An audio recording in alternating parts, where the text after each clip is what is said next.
chuyện tình mới của Phùng Thiệu Phong bị nghi ngờ bị bại lộ. Người phụ nữ bí ẩn xinh đẹp hơn Triệu Lệ Dĩnh, cả hai bị bắt gặp thân mật trong xe. Phùng Thiệu Phong, người thường xuyên được chụp ảnh nuôi con một mình và xây dựng hình ảnh người cha hiền lành kể từ khi ly hôn, gần đây đã bị chấn động bởi một tin đồn. Các tay săn ảnh đã bắt gặp anh hẹn hò đêm khuya trong xe với một người phụ nữ bí ẩn, nổi tiếng. Hành vi thân mật của họ trong xe được mô tả là khó hiểu. Người phụ nữ này vô cùng xinh đẹp và có vóc dáng nổi bật. Nhiều cư dân mạng cho rằng cô ấy còn xinh đẹp hơn vợ cũ của anh, Triệu Lệ Dĩnh. Mối tình mới của họ, với khoảng cách tuổi tác 19 năm, đã bị phơi bày hoàn toàn, gây ra những cuộc tranh luận sôi nổi trên mạng. Tối hôm đó, sau một buổi tụ tập, Phùng Thiệu Phong rời đi trên xe cùng một người phụ nữ trẻ đẹp ngồi ghế phụ Châu Lâm gia, người gần đây thường xuyên xuất hiện cùng anh trong chiếc xe chật chội. Cả hai hoàn toàn gạt bỏ hình ảnh người nổi tiếng, những tương tác giữa họ tràn ngập sự ngọt ngào. Cô gái nép mình vào Phùng Thiệu Phong, tựa đầu lên vai anh một cách e lệ, thậm chí còn chủ động bắt chuyện và cười đùa. Phùng Thiệu Phong mỉm cười dịu dàng suốt, kiên nhẫn lắng nghe, thậm chí còn chu đáo rót cà phê và đồ ăn nhẹ cho cô, ánh mắt tràn đầy tình yêu thương, không để ý đến xung quanh. Họ hoàn toàn đắm chìm trong thế giới riêng của mình. Những khoảnh khắc thân mật được ghi lại trên máy ảnh. Danh tính của cô bạn gái bí ẩn này nhanh chóng được tiết lộ. Nữ diễn viên kiêm người nổi tiếng trên mạng Châu Linh Chia, sinh năm 1996, kém Phùng Thiệu Phong 19 tuổi, tốt nghiệp Đại học Truyền thông Trung Quốc. Cô từng đóng vai chính trong bộ phim Sao Pegasus Sao và hiện sở hữu hàng triệu người theo dõi. Cô xây dựng hình ảnh sang trọng, quyến rũ, với những đường nét nổi bật, trang điểm hoàn hảo, vóc dáng cao ráo, nóng bỏng và khí chất rạng rỡ, hào nhoáng. So với vẻ đẹp tự nhiên dịu dàng, thanh lịch và giản dị của Triệu Lệ Diêm, đường nét của cô ấy tinh tế và nổi bật hơn, toát lên khí chất của một người có sức ảnh hưởng lớn. Nhiều cư dân mạng nhận xét rằng cô ấy xinh đẹp hơn ngay từ cái nhìn đầu tiên, cho rằng vẻ đẹp của cô ấy hoàn toàn vượt trội so với Triệu Lệ Diêm.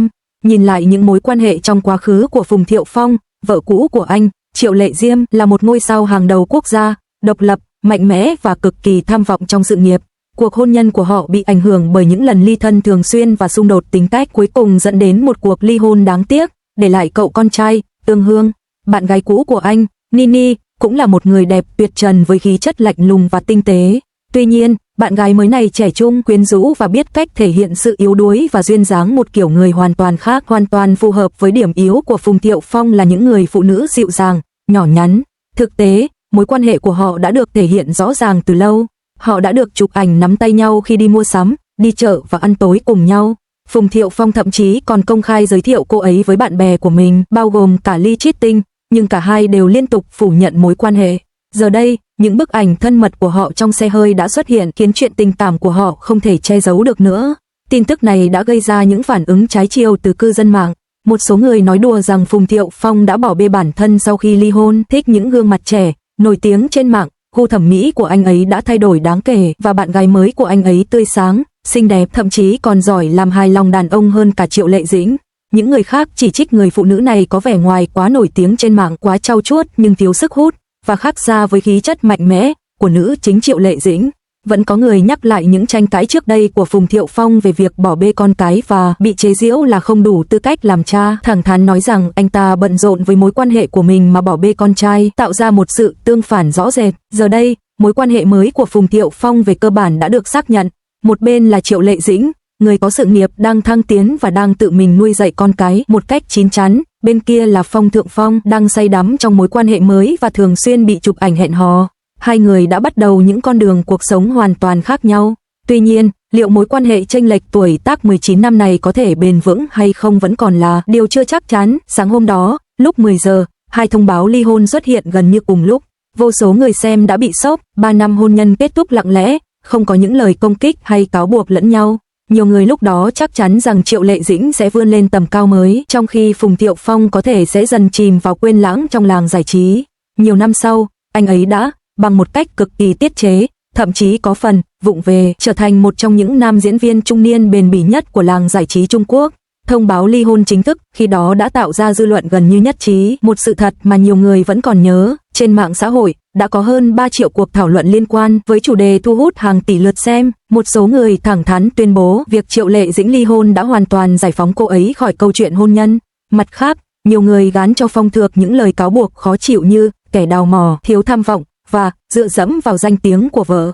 Trong giai đoạn đó, mỗi khi có tin tức về anh ấy, Các bình luận luôn nhấn mạnh năm từ này, chồng cũ của Triệu Lệ Dĩnh, năm từ này giống như một chiếc mũ trong suốt trùm lên đầu anh, người khác có thể nhìn thấy rõ nhưng anh không thể gỡ bỏ nó. Sau này, tại một sự kiện, Phùng Thiệu Phong đã nhắc đến giai đoạn đó, nói rằng anh không biết phải đi đâu trong một thời gian.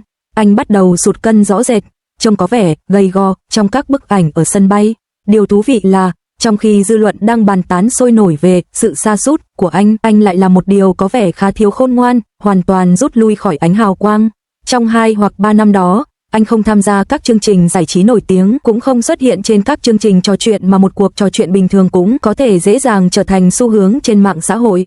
Những người quen biết anh sau này nhớ lại rằng anh gần như ẩn mình trên phim trường, đắm chìm trong kịch bản và vai diễn. Toàn bộ cuộc sống của anh chỉ xoay quanh lịch trình quay phim, tiểu sử nhân vật và chi tiết diễn xuất. Nói thẳng ra, con đường này thực chất là một kiểu kiên trì một cách ngốc nghếch. Nhưng ngành giải trí đôi khi thật kỳ lạ, những người nổi lên nhanh chóng thường lụi tàn cũng nhanh không kém, trong khi những người trau dồi kỹ năng theo thời gian thường trải qua một bước ngoặt bất ngờ. Điều thực sự khiến người ngoài cảm thấy người này có vẻ khác biệt là sự xuất hiện liên tiếp của anh trong một số tác phẩm với chủ đề hoàn toàn khác nhau. Đầu tiên, anh xuất hiện ngắn ngủi trong một bộ phim truyền hình tưởng niệm, sau đó anh đóng vai khách mời là một bác sĩ trong một bộ phim y khoa. Vai diễn của anh nhỏ, nhưng rõ ràng là nhịp điệu và khả năng kiểm soát diễn xuất của anh đã khác so với trước đây. Nhiều khán giả lúc đó cảm thấy rằng anh không còn là hoàng tử hào hoa của ngày xưa, vẻ quyến rũ trẻ trung trên khuôn mặt anh đã bị cuộc sống bào mòn và đôi mắt anh mang một chiều sâu tĩnh lặng. Bước ngoặt thực sự đến với bộ phim kinh phí lớn được phát hành vào dịp Tết Nguyên đán. Khi sao Pegasus 3 sao ra mắt, áp phích tràn ngập tên anh, nhưng anh không ở vị trí nổi bật nhất. Tuy nhiên, khi bộ phim bắt đầu chiếu, anh trở thành một trong những diễn viên phụ được khán giả bàn tán nhiều nhất. Để chuẩn bị cho những cảnh quay trên đường đua trong phim, anh ấy đã dành hơn 40 ngày trên phim trường, tham gia các khóa học đua xe chuyên nghiệp và thậm chí còn lấy được bằng lái xe chuyên nghiệp. Điều này sau đó được đạo diễn đề cập trong một cuộc phỏng vấn, tiết lộ với công chúng rằng anh ấy có thể chỉ cần ở đó vài ngày để quay cận cảnh và xuất hiện ngắn ngủi, nhưng anh ấy đã nhất quyết tập luyện với đội đua ngay từ đầu. Một nhà quay phim trên phim trường kể lại một chi tiết nhỏ, một cảnh quay được thực hiện ở một vùng núi hẻo lánh với những con đường bị đóng. Lúc 3 giờ sáng, nhiệt độ gần như đóng băng, chiếc xe chạy vòng quanh và cần phải quay đi quay lại nhiều lần. Anh ấy ngồi trong xe mà không bật máy sưởi, chỉ đơn giản là tận dụng thời gian để làm quen với đường đi. Khi quay phim kết thúc, giày của anh ấy cứng đờ vì mồ hôi và không khí lạnh. Anh ấy bước ra khỏi xe để duỗi mắt cá chân một lúc rồi quay sang đoàn làm phim với nụ cười và nói: thật đáng tiếc nếu cảnh này không được quay tốt.